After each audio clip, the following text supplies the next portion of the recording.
Number one అంటారు. అసలైన number 1 Guru Kashi university. ఎవరయ్యా మీరు? మేం పోలీసులు చుట్టాలవేనమ్మా. అర్థమైంది. మరి ఈ సామాన్లన్నీ ఏంటి? ఇన్స్పెక్టర్ గారికి దెబ్బలు తగిలని వినగానే విచారంలో పట్టుకొచ్చిన ప్రెజెంటేషన్లు అండి.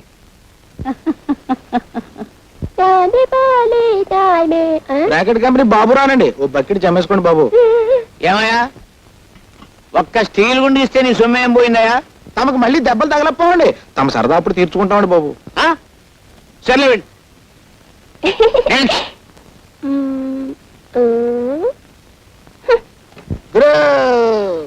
Okay okay. ఓకే.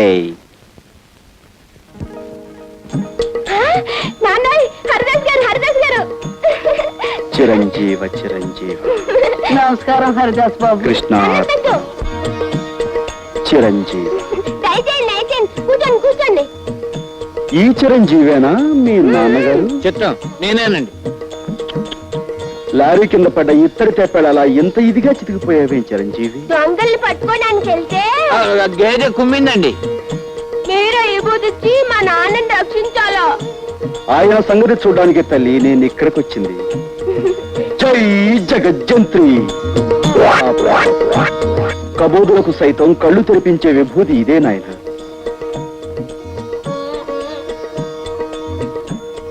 స్వామి, తమరు నిజంగా కలియుగ భగవంతులే. తమరు మా ఇంట్లో ఉంటే సాక్షాత్తు ఆ 7 కొండల వాడే మా ఇంట్లో ఉన్నట్టుగా ఉంటుంది.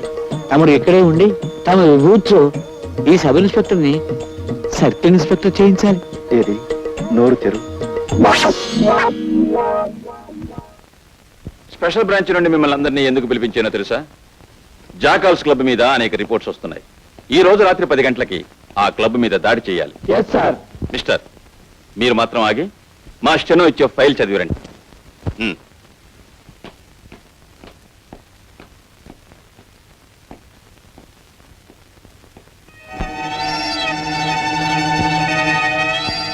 మావయ్య, నీ కాపురం చెడగొట్టానికే నేను నీ మేనల్లుడిగా పుట్టాను.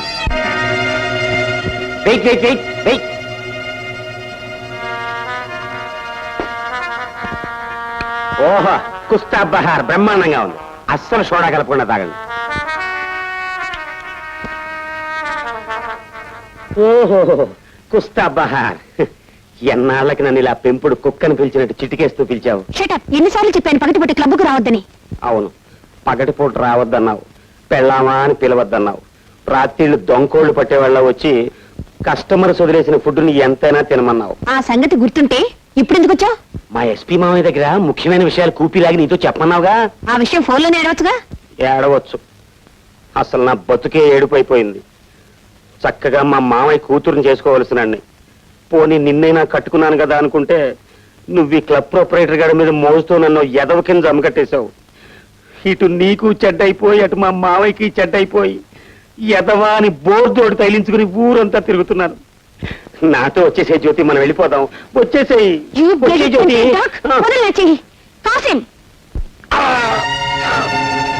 ఇక్కడున్న హద్దులేమిటో అర్థమైందా?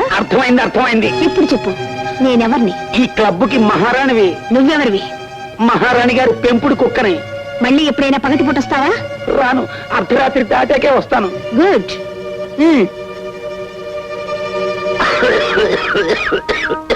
ఇంతకీ నువ్వు తెలుసుకొచ్చిన రహస్యం ఏంటి? మా మామయ్య స్పెషల్ బ్రాంచ్ పోలీసుని పిలిచి ఈ క్లబ్ ని రాత్రికి రైడ్ చేయమన్నాడు.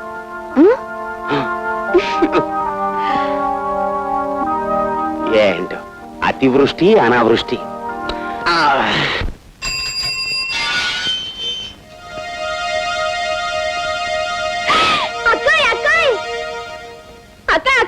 మన ఇంటికి ఎవరొచ్చారో తెలుసా? చూశాను. అతను ఎందుకు వచ్చాడు ఇక్కడికి? మా నాన్నకి ఇబోదిచ్చి నయం చేయడానికి వచ్చాడు. అక్క, హరిదాస్ లేదు, జై జగజ్జంత్రి అంటే ఎంత విభూది వచ్చింది. విభూతితో పాటు మీ కళ్ళలో కొట్టడానికి కారం తెప్పించలేదా? అయ్యో, కారం నేను అడగలేదే. నీ కాళ్ళంటే చెప్పు, ఉఫ్ అంటే కారం వచ్చేస్తుంది. అక్క, నువ్వు వెళ్ళి కాసే విసిరివా? దీంతో కాదు, ఆ తల భద్రైపోయేటట్టు ఇప్పుడే రాయి విసురుతాను. ఏంటి ఇలా ఉంటుంది? నేనే విసురుతా. ఏమిటమ్మా నువ్వు చెప్పేది నిజమే? నిజం బాబాయ్ గారు, దొంగతనం అతని వృత్తి. అమ్మ బూడిద రాసుకెళ్ళ విభూతి పేరు మీద నా మొహాన్ని బూడిద రాశానన్నమాట. వాడికి బూడిద ఎలా రాయాలో నేను చెప్తాను. నువ్వు వెళ్ళి వాడిని ఇక్కడికి పంపించు అలాగే పంపించు పంపించు.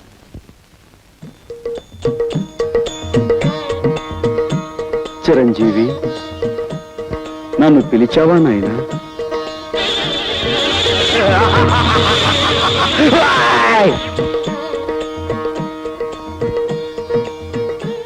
ఏమిటి నాయనా ఆ చూపు? ఇంకాస్త బూడిద నోట్లో పోయమంటావా? వారు ముయిరా మాయలు పక్కీర్, నీ సంగతి నాకు ఇప్పుడే తెలిసింది. మర్యాదగా బయటికి పోతావా లేక మక్కలేదు దాన్ని బొక్కలు దోయించమంటావా? తొందరపడి రక్తపోటు తెచ్చుకోకు నాయనా.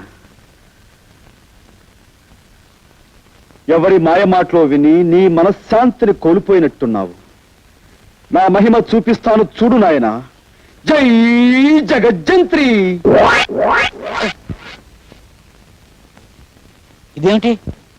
నన్ను మాయల పకీరు అన్నావుగా, ఇదిగో ఇది నా మంత్రదండం. సారా కొట్టి సాంబయ్యే. ఈ టేబుల్ ఫ్యాన్ ఏంటి? టేబుల్ ఫ్యాన్ ఏంటయ్యా? సమ్మర్ లోను ఎయిర్ కూలర్ తగ్గకూడదు. బ్రాకెట్ కంపెనీ బాబు రానండి, ఓ బకెట్ జమ్మేసుకోండి బాబు. స్టీల్ బకెట్ ఏంటయ్యా? ఒక స్టీల్ గుండు తెస్తే నీ సొమ్ము ఏం పోయింది? దీన్ని డిఐజీ గారికి చూపించాను అనుకో, నీ పని బూడిద రాసి గాడిదెక్కించినట్టు అవుతుంది. వద్దు బాబు, వద్దు వద్దు. నిన్ను బయటికి పొమ్మన్నానంటే నిజంగా పొమ్మన్నాను అనుకున్నావా? భలేవాడు అయ్యా. నీకు అసలు నా ఇంట్లో ఉండడం ఇష్టం ఉందో లేదు అని ఉత్తుత్తిరే ఒక ఊపి ఊపి చూశాను. నువ్వు నేను ఈ బాబు ఆ టేప్ ఇచ్చేసే బాబు. తప్పు చిట్టి బాబు, దీనికి మంత్రదండం అని పేరు పెట్టాం కాబట్టి ఇది మాయల పక్కిరి వద్ద ఉండటమే సహజం. ఇంతకీ నేను ఇక్కడే ఉండొచ్చా? అయ్యో ఉండవయ్యా మగడా, ఉండు బాబు ఉండు. నువ్వు ఇక్కడే ఉంటే పాముల పుట్ట దగ్గరే పాలడిపో ఉన్నట్టు ఉంటుంది. ఇక్కడ పెట్టి పూజిస్తాను ఏంటి నాయన. బాబు, నా గురించి తప్పుగా చెప్పిన మనిషి ఎవరు? ఆ తులసి మనవరాలు శాంతి బాబు. వెంటనే ఆవిడ పిలిపించి, నువ్వు అనుకున్నట్టుగా ఈయన మహానగరంలో మాయగాడు కదమ్మా, మాయానగరంలో మహా మంచివాడు అని చెప్పు. ఏమ్మా? మళ్ళీ ఆ గొడవ ఎందుకయ్యా బాబు? చెప్పలేదనుకో, ఈ మంత్రదండం బాబు డిఐజీగా బాబు బాబు పిలుస్తాను బాబు, పిలుస్తాను బాబు. అమ్మా తాయారు, ఏంటి నాన్న? ఆ శాంతిలా పిలు. అలాగే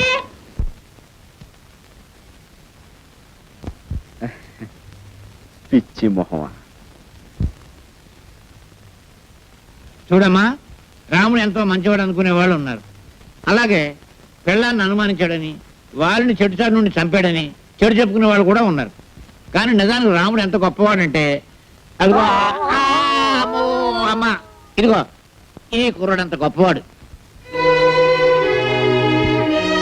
ఇటువంటి గొప్పవాడు ఎక్కడో ఉండకుండా ఇక్కడే నాకు అందుబాటులో ఉండడం నా అదృష్టం. ఎందుకంటే ఇలాంటి గొప్పవాళ్ళతో నాకు బోల్డ్ డీలింగ్స్ ఉంటాయి. బాబాయ్, ఇంకేం అడ్డు చెప్పకు, అలా నిర్ణయం అయిపోయింది. చేతనైతే అతను ఆలనా పాలనా చూసుకో.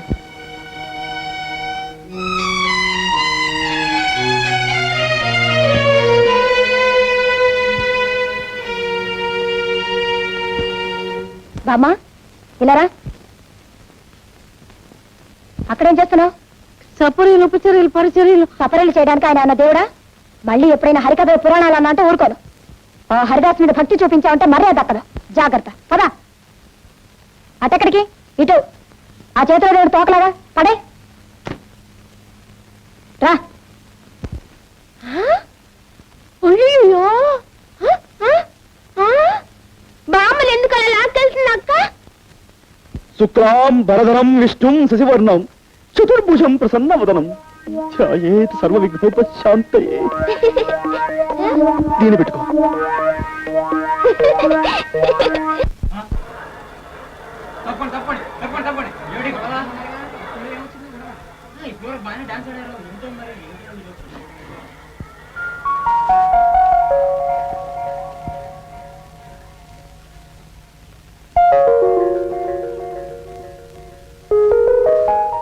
బాబు, వయసులో చిన్నవాడివైనా పాండిత్యం ఉట్టిపడుతూ నువ్వు చెప్పే హరికథ వింటుంటే నాకెంతో ముచ్చటేసిందయ్యా.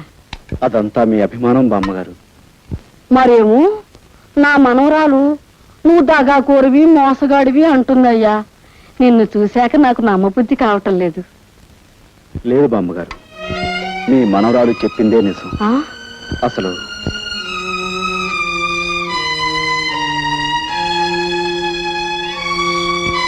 ఆ పరిస్థితుల్లో ఈ విధంగా మారాల్సి వచ్చింది బామ్మగారు. అంతే బాబు, కాలం అలా తరుముకొస్తుంటే నువ్వు మాత్రం ఏం చేస్తావు?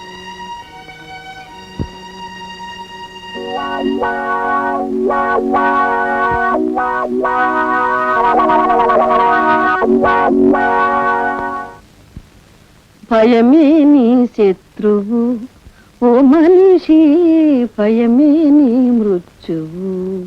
ఈ మాయగాడి వేషాలకు మోసాలకు అంతం లేకుండా పోతుంది. ఇంట్లో లేకుండా చూసి ఇతని గదంతా గాలించి గుట్టుమట్టులు బయట పెట్టాలి.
ఇవి మీ తాలూకు డబ్బులు కొట్టాలి.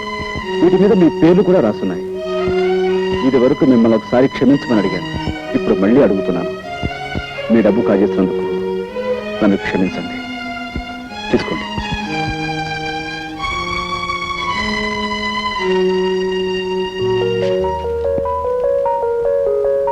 ఏమో పోలీసులకు ఫోన్ చేసినా మా డబ్బు మాకు రాత్రి పరిస్థితి తెలిసిపోయింది.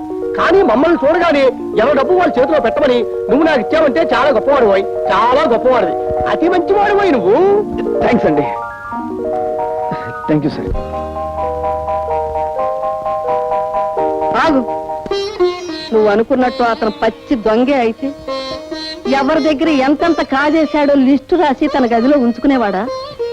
అదే తనకు మంచి రోజులు రాకపోతాయా, ఎవరై వాళ్ళకి ఇచ్చేయలేకపోతామా అనుకున్నాడు. ఈ రోజు దొంగతనంగా నువ్వు ఆ లిస్టు కాస్త కాజేసి వాళ్ళందరినీ ఇక్కడ హాజరుపరిచి గొప్ప పని చేశాను అనుకున్నావు. అదే ఇప్పుడు వాళ్ళందరికీ నీకంటే అతనే గొప్పగా కనిపిస్తున్నాడు. అటు చూడు, అతనేమిటో అతని పరిస్థితి ఏమిటో నీకు తెలిస్తే నువ్వు ఇంతగా అతన్ని ద్వేషించేదానివి కాదమ్మా. అమ్మా, ఏమీ తినకే ఈ నీరసం. మీకే జబ్బు లేదు, ఏ మందులు అక్కర్లేదు.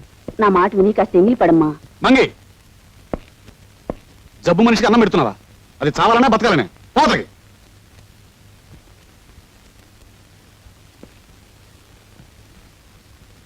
చూడు జానకి, డాక్టర్ నీకెన్నో మందులు ఇచ్చాడు.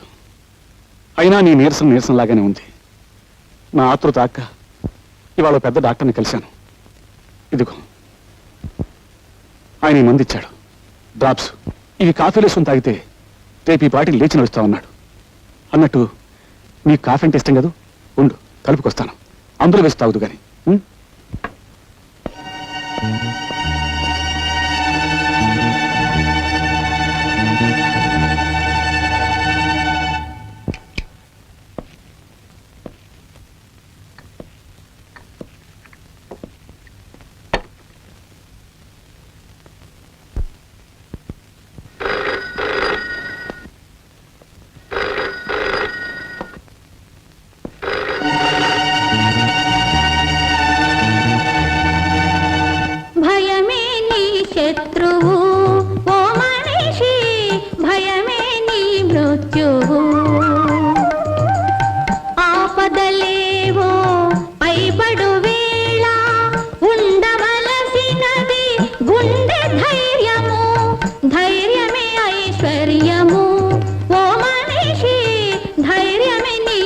వ్యయము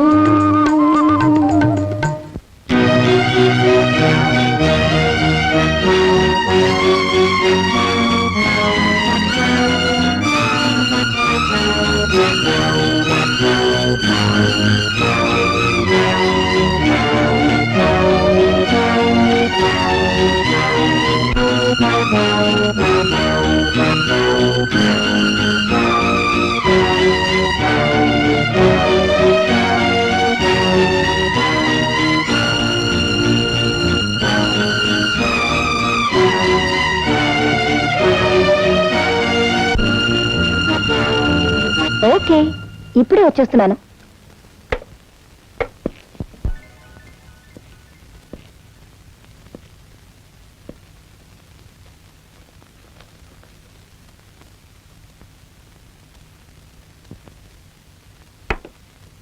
జానకి, జానకి, రే కాఫీ తీసుకో.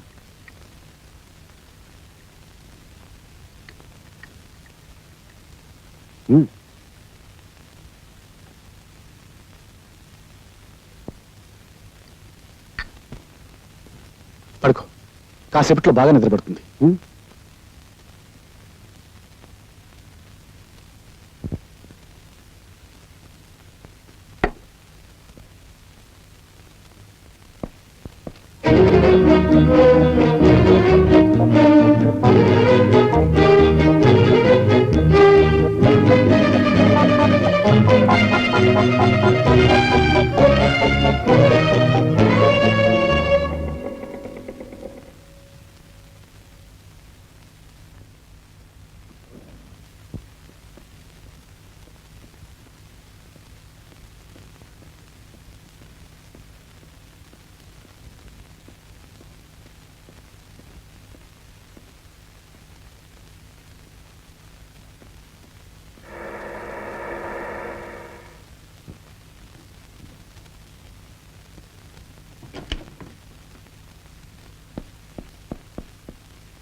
డ్రైవర్ పోనీ.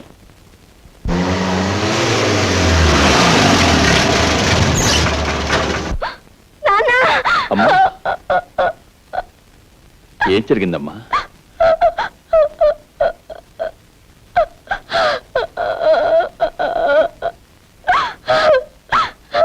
నాన్న, నేను తప్పు చేశాను నాన్న, తప్పు చేశాను. తప్పు చేశావా? నువ్వా? నెవర్. లేదు నాన్న, ఆయన నన్ను చంపాలని చూశారు. ఆ సమయానికి చంచల ఇక్కడికి వచ్చింది. ఆమెను తలపై కొట్టి నన్ను పెట్టిన బ్యాగ్ లో పెట్టాను. నేనే అనుకుని పారేయడానికి వెళ్ళారు ఆయన. హత్యా ప్రయత్నమా? Oh my God. నాన్న, నా జీవితంలో మిమ్మల్ని ఎప్పుడూ ఏది కోరలేదు. ఈ ఒక్కసారికి అడుగుతున్నాను.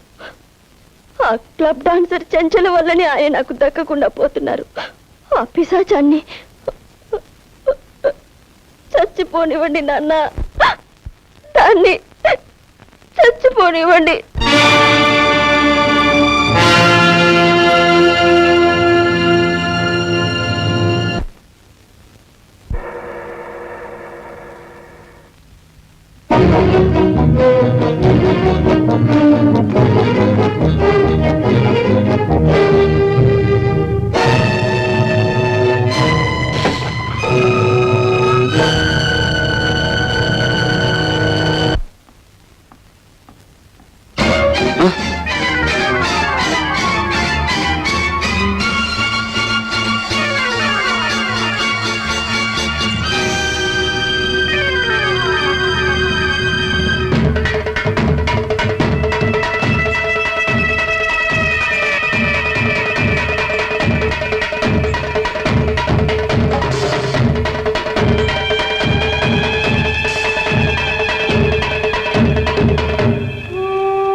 పారేస్తే మళ్ళీ ఎలా బ్రతికొచ్చానని ఆశ్చర్యపోతున్నారా?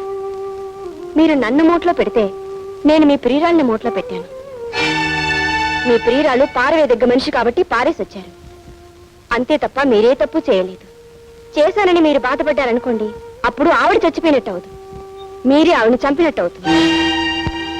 అందుకు నేనే ప్రత్యక్ష సాక్షిని.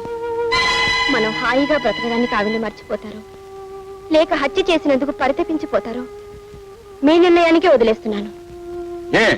బెదిరిస్తున్నావా? బెదిరించడం కాదు, మిమ్మల్ని బాగుపరుచుకుంటున్నాను. కిలుం పట్టిన దేవుడి విగ్రహాన్ని దేవుడిని చూడకుండా మట్టితో తోముతాం.